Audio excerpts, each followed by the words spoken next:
Hey, welcome back to YT Finance, and this is the channel where I went to business school so you didn't need to, and today we are talking about the 5 best fintechs to buy right now. So in this video, we're going to be going over the latest investments that I have been adding to a watch list or the investments I have personally been buying. On top of the 5 best fintech stocks to buy right now, I will also put in 3 honorable mentions at the end of this video, which this article does not highlight because I am buying around 8 fintech companies right now because some of them are just so cheap right now. So for more videos on the best stocks to buy, don't forget to go and annihilate that like button, comment your thoughts down below, subscribe if you are new, and don't forget to become a member of this channel for as little as 99 cents to support me personally because that's what keeps me here on YouTube and it allows me to perform analysis just like this one on your favorite companies. So with that being said, I say let's dive right into today's stories. Retail banking has gone through a digital transformation over the past 20 years.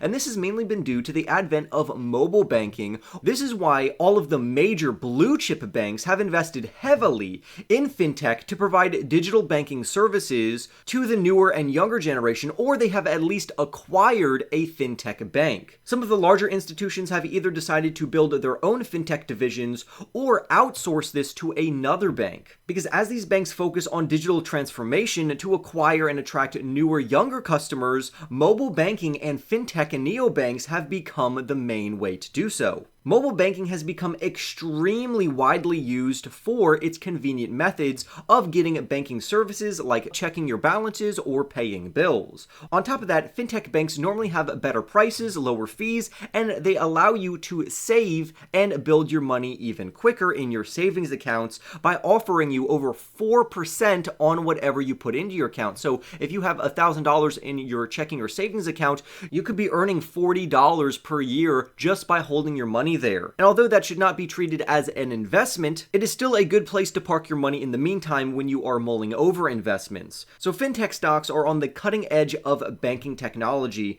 and as more and more consumers migrate towards a digital-first approach, these banks need to keep up to increase overall user popularity. And essentially, the main benefit for fintech banks is that customers have 24/7 access to their money and anything that they want to do with their money instead of going into a brick-and-mortar store. That's why we're going to be analyzing 5 fintech banks with 3 honorable mentions. We're going to be talking about Sofi Technologies, Block, PayPal, Robinhood, and Discover Financial.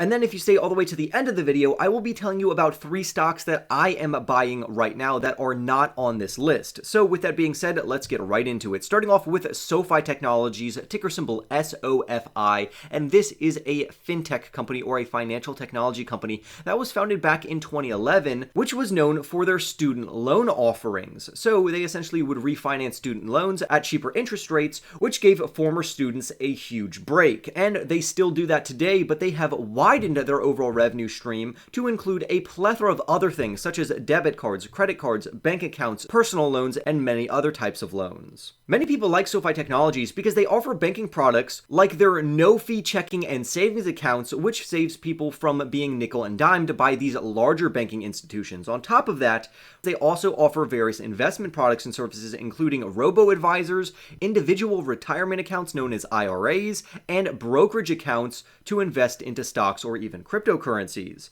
Sofi Technologies is essentially a one-stop shop for anything financial. Basically, the company could take care of all of your financial needs, all from just one singular app. The average income of SoFi customers is around $160,000. They're normally on the younger side, and they have fantastic credit scores of around 746 or higher. This is also really good because SoFi Technologies has created a customer base with very strong salaries and great credit scores, meaning that these types of customers are not at risk of defaulting or not paying back any of the loans which SoFi gives to them. And this is one of the reasons why the company could become profitable during the 4th quarter of 2023 or the 1st quarter of 2024, which is absolutely phenomenal. What's interesting is that this article by MarketBeat believes believes that SoFi Technologies is overvalued right now, and they rate this company as a hold rating, saying that it has a 2.4% downside risk with their short-term interest being bearish and negative. However, let me completely disagree with this analysis, and here's why. Right now, their current share price trades at around $8.33, except I think the company could actually be worth around $14 towards the end of 2024. And this would imply very large upside. And the reason for this is because they are on the verge of profitability, and it's not if SoFi Technologies will become profitable, but rather when. And I think the when is either during the fourth quarter of 2023 or the first quarter of 2024.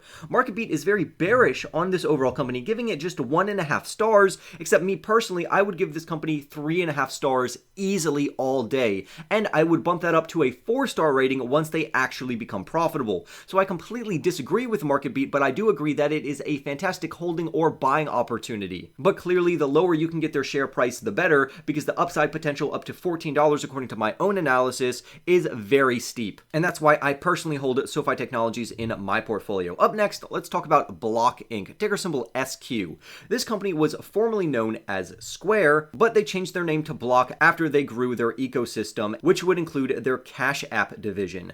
Cash App doesn't provide interest-earning savings accounts, but it does offer stock investing, ETF investing, and even Bitcoin trading on the Cash App investment brokerage account. On top of that, Block has their Square Capital, which offers business loans to qualifying businesses based on card sales. And Block also acquired a buy now pay later firm known as Afterpay, which allows its users to pay for products in installments rather than all at once in a lump sum amount. For instance, let's pretend you want to buy something that's $100. Instead of buying the product outright at $100, instead you could break that into 4 payments of $25 over a certain time frame. And that is what the buy now pay later company allows Block to do. So overall, I would say Block, ticker symbol SQ, is a very impressive company to hold to your portfolio, and in this instance I agree with MarketBeat that this is a moderate buying opportunity with over or around 42% upside potential in their stock. Their short interest is very healthy, only around 3.47%, and I think the future of this company is very bright. Currently,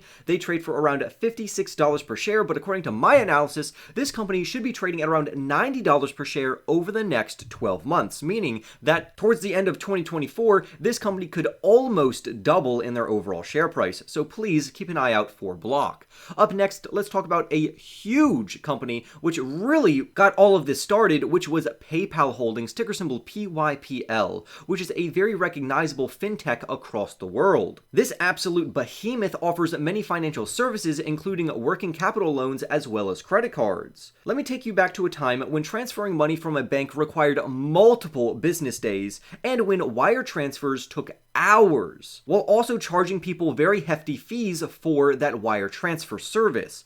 And then, out of nowhere, PayPal came on the scene, enabling users and businesses to send money to each other within just minutes, as long as both parties used a PayPal account. This was so revolutionary that the company expanded its user base in over 200 countries, enabling instant cross-border transfers from one country to another, which is substantially faster than what banks could offer at that time. On top of that, PayPal also rolled out a PayPal savings account that pays a 4.3% annual percentage interest rates for people holding their money in those accounts, which is very competitive. Now, SoFi Technologies and a few other fintechs also have APRs that are this high. It's not exclusive to PayPal, but still, compared to larger banking institutions, fintech companies and neobanks can afford a much higher APR, which means you are building value even while you are saving money. However, it is important to note that PayPal themselves are not a bank. Instead, it partners with Synchrony Bank to provide select banking services, even though PayPal has mentioned acquiring a bank charter in the past.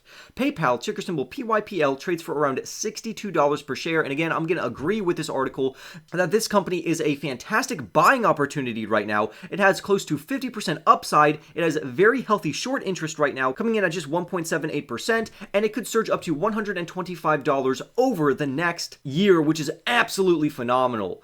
Specifically, Block and PayPal are trading at a very cheap share price compared to not only their industry, but also their former accounting ratios. So you are getting a fantastic discount on these companies, literally.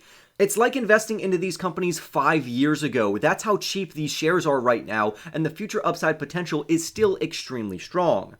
Let's also move on to Robinhood Markets, ticker symbol HOOD, which is an online brokerage disruptor. Essentially, Robinhood literally brought in the age of zero commission stock trading, which was very beneficial not only to people using Robinhood, but literally the entire market, because other brokerages had to adapt to Robinhood's innovative strategy. And Robinhood makes a lot of money off of their Robinhood Gold subscription, which provides level 2 screens, margin trading, extended hours trading, and an access of $2 million worth of FDIC insurance on deposits. Now, I'm going to be honest, I am not a huge fan of investing in Robinhood, but rather using Robinhood is not that bad. Robinhood, ticker symbol HOOD, currently trades for around $10.59, while some analysts believe this company is worth around $9, while others believe it could surge up to $25. For me, I think this company is worth around $8 to $9. So as of right now, I would disagree with Market Beat. I think that they don't have 17.4% upside. I would say that they have some downside. However, as always, make sure to do your own research. And then last but not least, let's talk about a very underappreciated company